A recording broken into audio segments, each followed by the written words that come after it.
Hi guys, my name's Adam Lyons and I'm regarded as one of the world's top dating experts. Today I'm going to be taking you through what are my top 7 tips for dealing with Valentine's Day. Tip number 1 is how to ask for a Valentine's date. Now, Valentine's Day has a lot of pressures associated with it. You've got the build-up of it being a specifically special day. You've got the problem of the kind of person that you're asking out. You don't know whether she or he may or may not have already been asked by other people. So there's a lot of pressure and that fear of rejection that might sort of kick in advance. One of the best ways to set things up for a Valentine's date is actually to make sure that you're already going out with the person beforehand.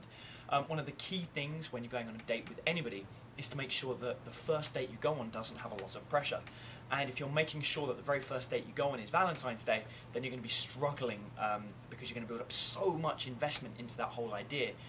Think about it, the idea of taking somebody out for Valentine's Day makes it so that it looks like you're actually going to be perhaps spending a long time with them. It's a day that's associated with love, so people are thinking, oh my gosh, if they're inviting me out now just for one day, then they obviously think this is a relationship, and it never gets that kind of relaxing, kind of calm, at ease vibe that you really want to make sure that someone's feeling when you do ask them out on a Valentine's Day date.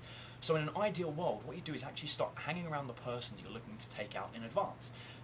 Maybe 2 to 3 days in advance, go out just for a coffee, or go out for dessert somewhere, rather than doing the whole dinner and a movie thing. Literally just do a quick dessert. So ice cream's a great one. Even in the cold months, it can be really great to suggest ice cream because everybody loves it, but it's not always the first thing people think of as a great thing to do when it is in the cold weather. So it makes a nice alternative to take somebody out just for that, or happy hour drinks. There's always a specific ending to happy hour, which means that people aren't going to think, oh gosh, this is going to go on forever and ever and ever, rather than being an evening thing. It's kind of like just like a casual, quick, early evening drinks, and then the pressure's much removed.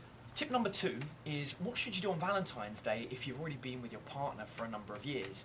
Now, this is a bit of a difficult one because a lot of people that are in long relationships end up having the strain and the boredom kicks in. Sometimes they just can't think of anything great to do because it's already been done before, and these issues just build and build on each other, and in the end they end up doing the same thing on Valentine's Day. If this sounds familiar, this is definitely something you need to work on. Go out to dinner, maybe catch a movie. You might start the day off with flowers, a card and chocolates. If this is your idea of Valentine's Day, then I promise you've been doing it wrong, because what happens is there's no spontaneity, there's nothing different there. It's just the same old. And with the current credit crunch that we're going through and everyone's so fond of talking about at the moment, obviously you're not looking to spend a lot of money on Valentine's Day, but that doesn't mean that you can't do something a little bit different. One of the key things that I like telling people to do is to go to a landmark that they may not usually go to. One of my favourites is in London, is Primrose Hill, which is a lovely little hill in the middle of nowhere. There's a lot of celebrities that sort of live near the area. I know Sienna Miller and Jude Law used to live near there, which is great because, you know, if you're going on a date with a girl, they love talking about the different celebrities and what have you.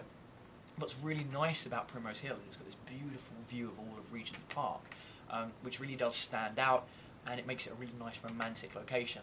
Add a picnic to that. Again, even in the cold weather, you can sit on a bench and you can tuck down into some nice hot food. It really does make quite a romantic gesture to do something just a little bit different during the day. If you're looking for something a bit different at night, again, stay away from dinner, movies.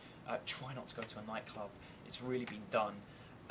Try and be a little bit more inventive. Some additional great suggestions of things you could do.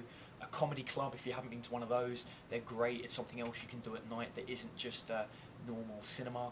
Theatre's amazing. There's so many sort of like cheaper productions. You don't have to go all out to a West End big musical production. There's lots of little smaller theatrical productions all over the UK that you can go along and you can watch a particular show, and there's bound to be some things going on for Valentine's Day, which makes a really good, you know, a different change to just sitting indoors watching TV or watching a movie.